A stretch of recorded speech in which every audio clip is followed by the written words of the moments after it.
2026. I'd like to call the meeting to order and ask our clerk to please read the roll. Thank you. Let's start with Vice Mayor Albert. Here. Councilmember Holdeshop. Here. Councilmember Mendoza. Here. Councilmember Tucci. Here. Here. Thank you. I'd like to ask our Fire Chief Ryan Harrigan if he would please lead us in the Pledge of Allegiance.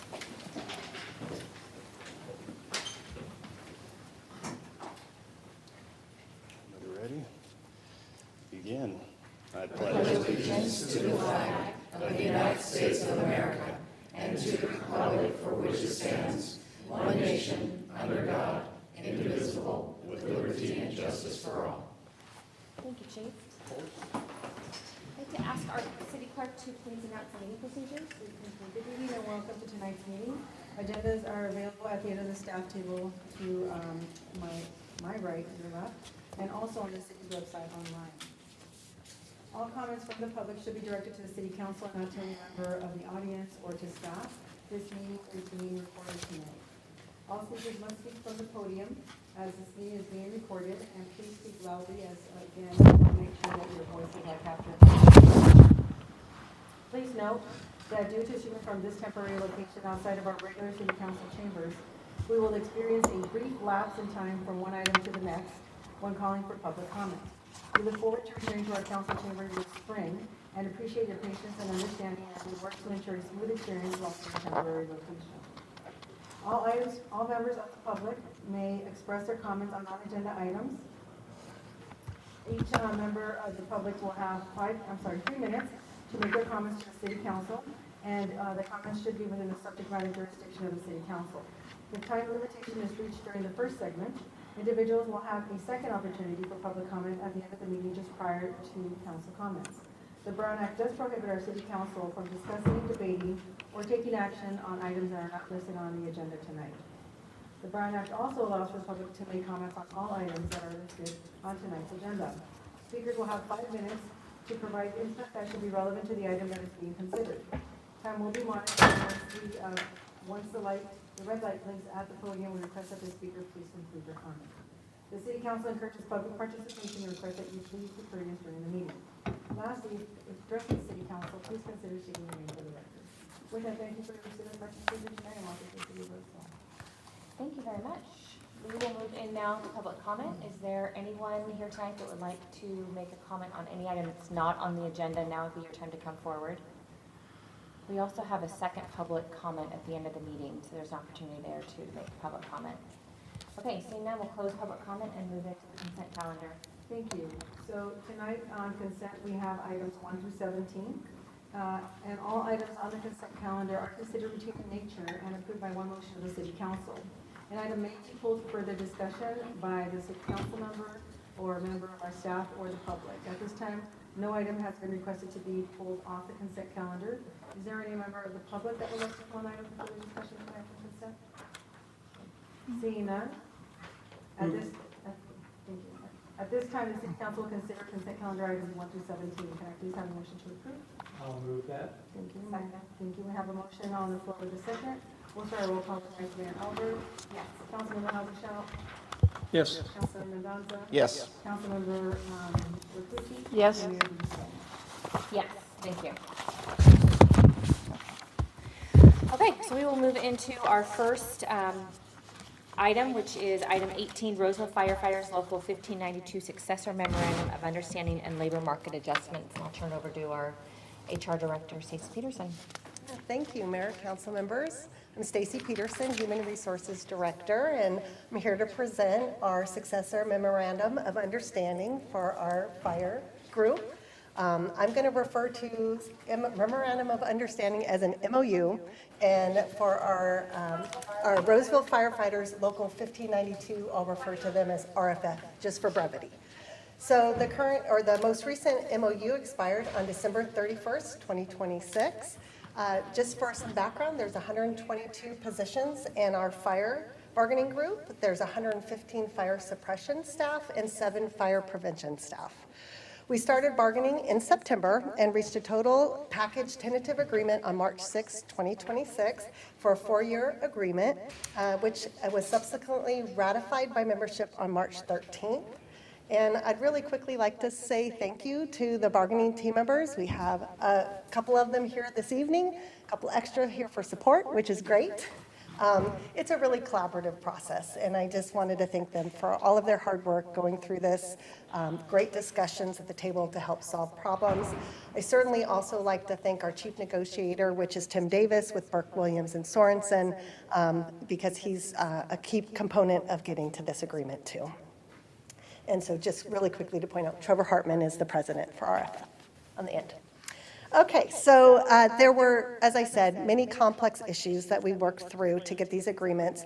Overall, the goal for the city is to recruit and retain great talent. And so it's super important that we reach a really good agreement that helps prevent turnover, because there's a high cost to turnover with our safety groups. So the major elements for this 4-year agreement, as I said, it'll expire on December 31st, 2029. The wage increases for year 1 include labor market adjustments, which are identified in the staff report, and they'll be effective March 21st, 2026. In year 2, we have our fire prevention classifications, which will receive a 2.5% general wage increase, and then a 0% for our safety classes, because instead we shifted dollars to do rank separation. In year 3, and I'll explain that in a minute. In year 3, we're going to do labor market adjustments, which will be determined at that time through a total compensation study to keep our group at the 55th percentile of the market. And then in year 4, our fire prevention classifications will receive a 3% general wage increase, and the safety classes a 1.75% increase. To keep up with the increasing cost of health care, the city sought to adjust the city's contribution to the flex credit to allow for those at the employee-only level to receive a contribution that covers 100% of the Kaiser premium, those at the employee plus one, 85%, and the family level, 80% of the Kaiser premium. And within the flex credit, $180 is added for dental and vision. Now getting to the rank separation.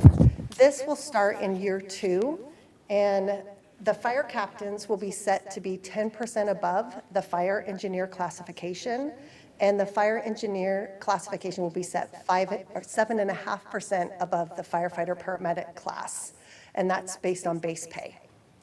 This will be offset that same year by the deletion of 5% certification pay for both the fire engineer and the fire captain. Then in year 3, the fire engineer will be set 10% above the firefighter paramedic base pay, and the fire captains will maintain the 10% separation above the fire engineers.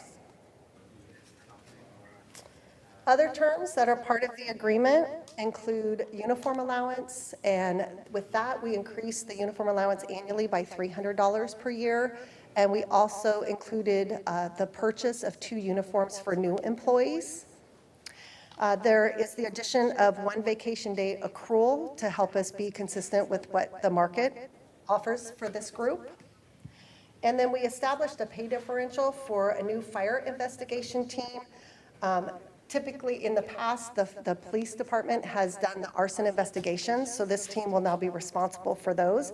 And the investigation lead will receive a 5% differential, and a team member on each shift will get 2.5% of base pay, as this assignment does require extensive training, and so it's going to require a 5-year commitment for those who are part of this, who are trained to do this responsibility.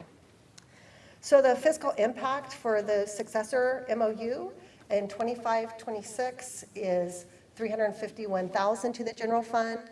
The known 4-year compounded cost of the successor MOU is $9.4 million. And then the labor market adjustments, because that's an unknown cost at this time, that will be for January of 2028. Prior to implementation, the cost to maintain wages at that 55th percentile will be presented to council with the updated salary schedules. So the cost to the current fiscal year can be covered by the current budget appropriations, and future costs will be included in future budgets. So with that, staff recommends that council adopt a resolution approving the attached successor Roseville Firefighter Local 1592 MOU effective January 1, 2026 to December 31, 2029, and adopt an ordinance approving the attached Roseville firefighter salary schedules A and B effective March 21, 2026. So with that, I'd be happy to take any questions you may have. Thank you, Stacy. Does the council have any questions of Stacy before we move on to public comment? I do.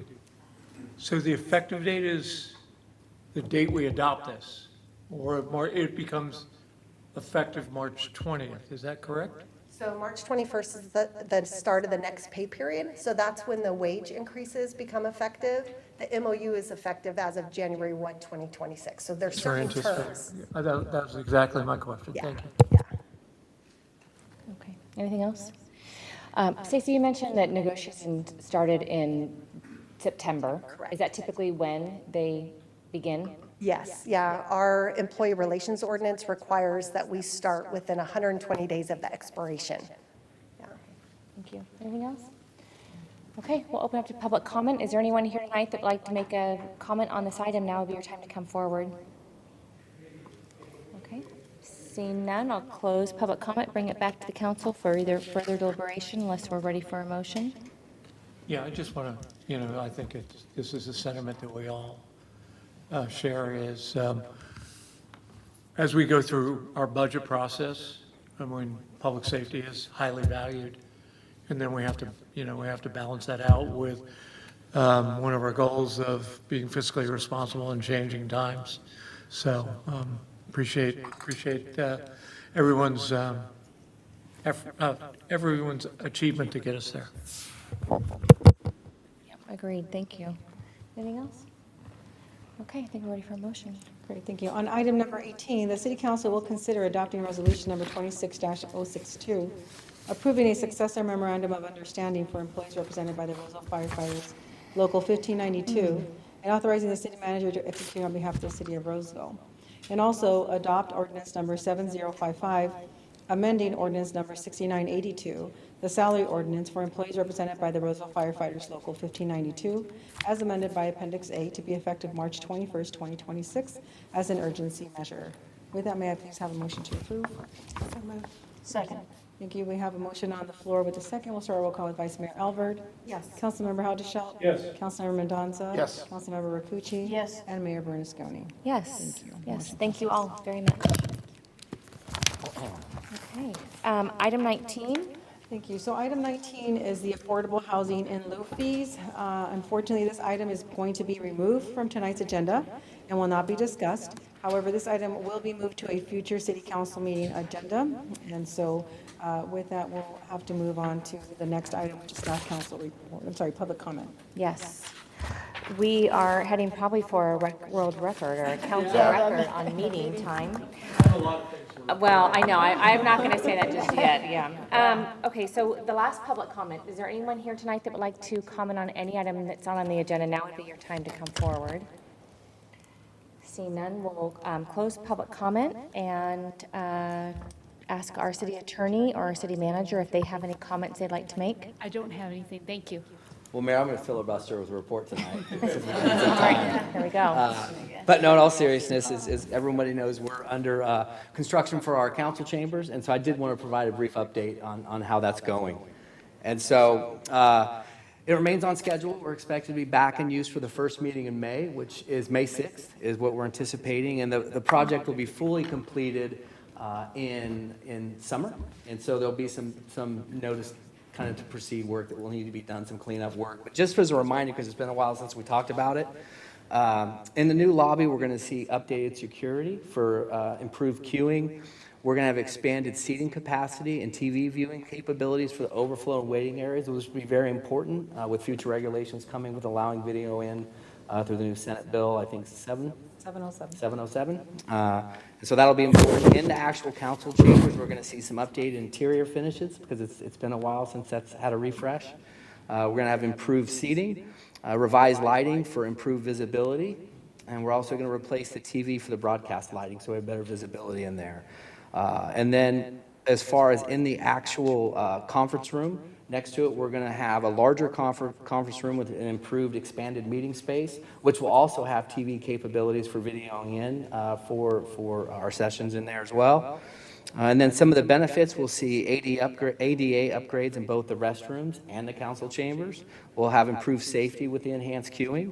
We'll have additional seating for the overflow needs. We'll also see increased flexibility that will be suitable for both informal and formal meetings, so there'll be more flexibility in the space as well. There'll be updated finishes to elevate a sense of presence for the public. We'll have modular seating that will offer not only a greater comfort than the previous seats, but also be more flexible.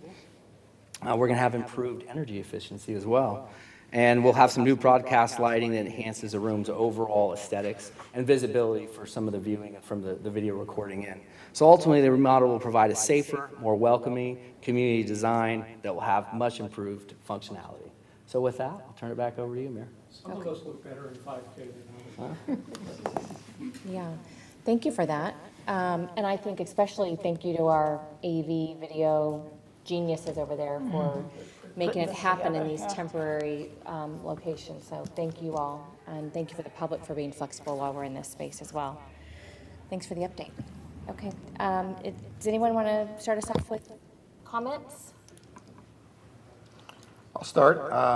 Many of us up here had the opportunity last week to attend the annual SPCA Gala to raise money for all the good work that they do. So it was a very, very good evening. Lots of money raised, and all for a good cause. Law and Reg is set to meet not this month, but in the coming month. So I'll report out on that once that happens. Other than that, I have no other reports, Mayor. Okay, thank you. Just a couple of things. Placer County Flood Control and Water Conservation meeting talked about future levels of either flood or drought. But what I found really interesting was, we had that big snow event up in the Sierras, and said it was really came down low, and we've never had it that fast and so much. But I also learned something that I didn't know, is that was all great and well, but it melted really fast, and snow is different. Some snow has very little water content, so it's kind of like fluffy snow. I won't say like cotton balls, but it's fluffy, but it's nothing to help with our water, to save more water. So that's what we saw this time, and we may have more of that or the other kind, but lots of snow doesn't always mean lots of water. That's pretty much what it said. Regional Water Authority, we were working on what's called water resilience, and different projects that we can work to help California, Roseville, Placer County save water, and it's from many different ways. That's even looking in the future as taking water off of Sacramento, but looking to see what all our neighbors are doing and how we can work together so that we can do water conservation and storage mainly. And to talk about storage, I'm also on the Sites Committee, which are looking forward in the future to have a reservoir, and that would be for capacity of water that's excess. When it's flooding and the water is going to the ocean, it's the water that we could store either underground in our aquifer recharge areas or our local other entities, or goes into Sites reservoirs so that it can be used. And it's still in the early stages. They've been working actually on it for about 15 years, but you're almost seeing, I won't say light to the day, but it's really a reservoir. Maybe in my lifetime it'll be there, but a lot of people are working on it, and that's really a very good thing. And just a couple fun things. Many of us were able to go to the Firefighters Crab Fest, and that was really nice. Lots of fun. Lots of people enjoyed it, lots of prizes if they went and did the auction, but I think above and foremost, their money goes for different functions in Placer County for helping kids, adults, but good programs that benefit the community. So that's a really good thing. And one thing that's that I attended here at our historic Tower Theater next door here. Hillsdale College came and did a program for a day and a half, and so they had some of their professors here talking about different subjects. I was there, and it was talking about what is the difference between different kinds of freedoms and different types of governments, and also the other discussion was on plays of early times and how it magnified what was happening in their government and also in family life. So it was quite interesting. I went one day, there was also another day here, but very happy to see Hillsdale here.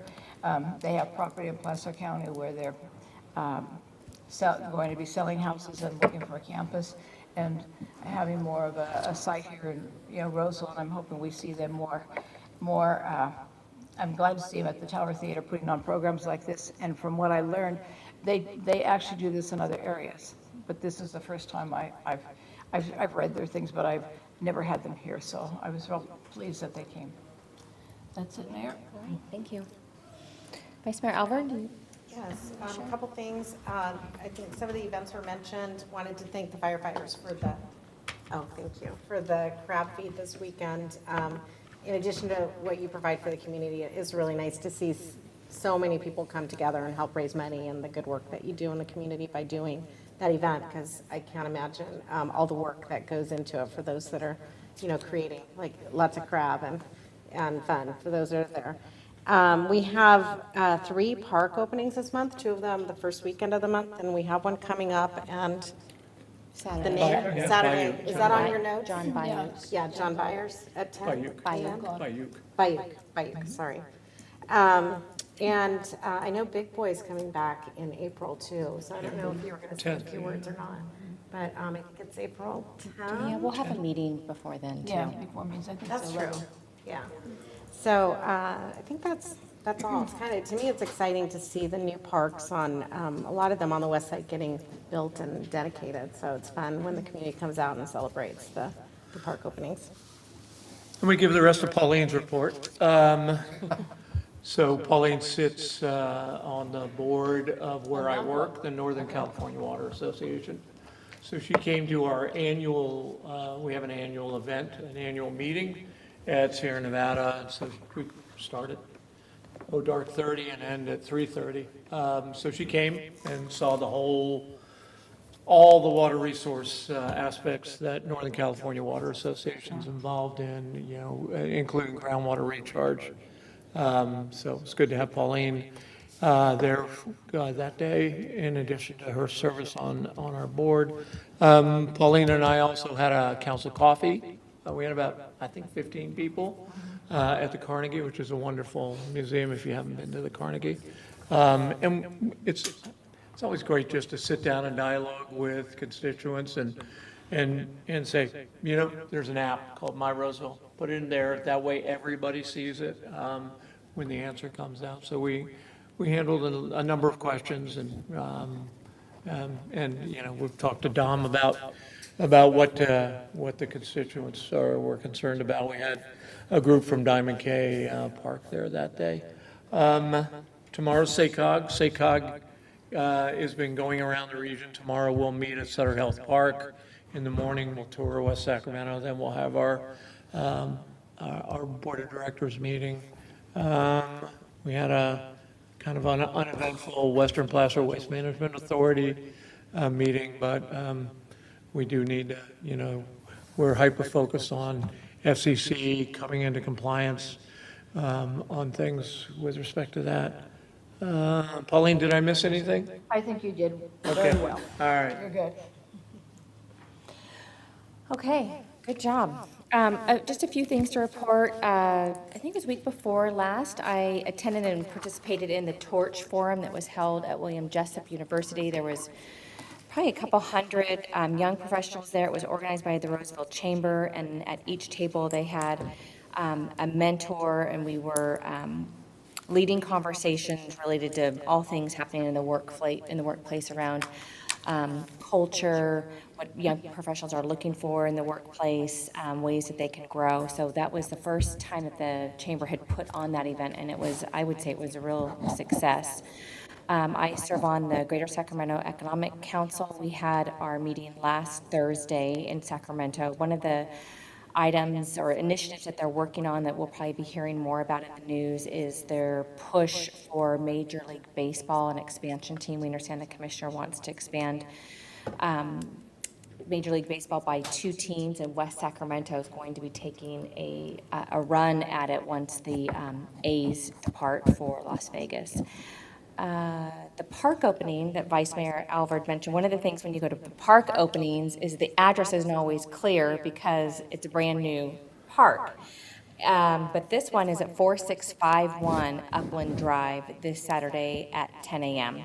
And so, as Vice Mayor Alvord mentioned, they are a great gathering of the community. This one will have obviously play structure, swing, softball field, covered picnic areas, walking path, multi-use turf area, off-street parking lot, restrooms, and I don't know exactly what this count comes to, but it's 90-something, I'm sure. I don't know if anybody knows. No, it's almost probably close to 100 now. One of the exciting things that I did, and unusual, on Sunday is I attended a birthday party for a 105-year-old.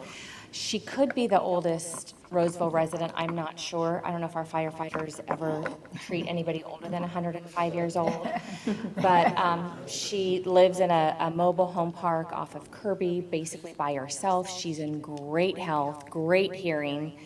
She had a beautiful family. She's one of 10 children. She had 5 children of her own, and all 5 of her children were there. They traveled from out of town, so that was really special to be a part of it. And the last thing I'll note for tonight is that our city manager has a birthday tomorrow. So happy birthday to Dom. We hope you have a great weekend and celebrate with your family. So unless anyone else has anything else for tonight, this probably is one of our quickest meetings. So I will adjourn us, and we will be back here on April 1st. One thing, actually, I want to say real quick, the big boy, that's not until the weekend of April 14th, so we have some time. But whether it's a park opening or the big boy, all those are available on the website. And the big boy is the train. I'm sure you guys are all here. I mean, I'm amazed a lot of people don't know about it, but it will draw people from all over our region and state and beyond. So with that, I will adjourn us for our next meeting, which will be April 1st here at 6 p.m. Thank you.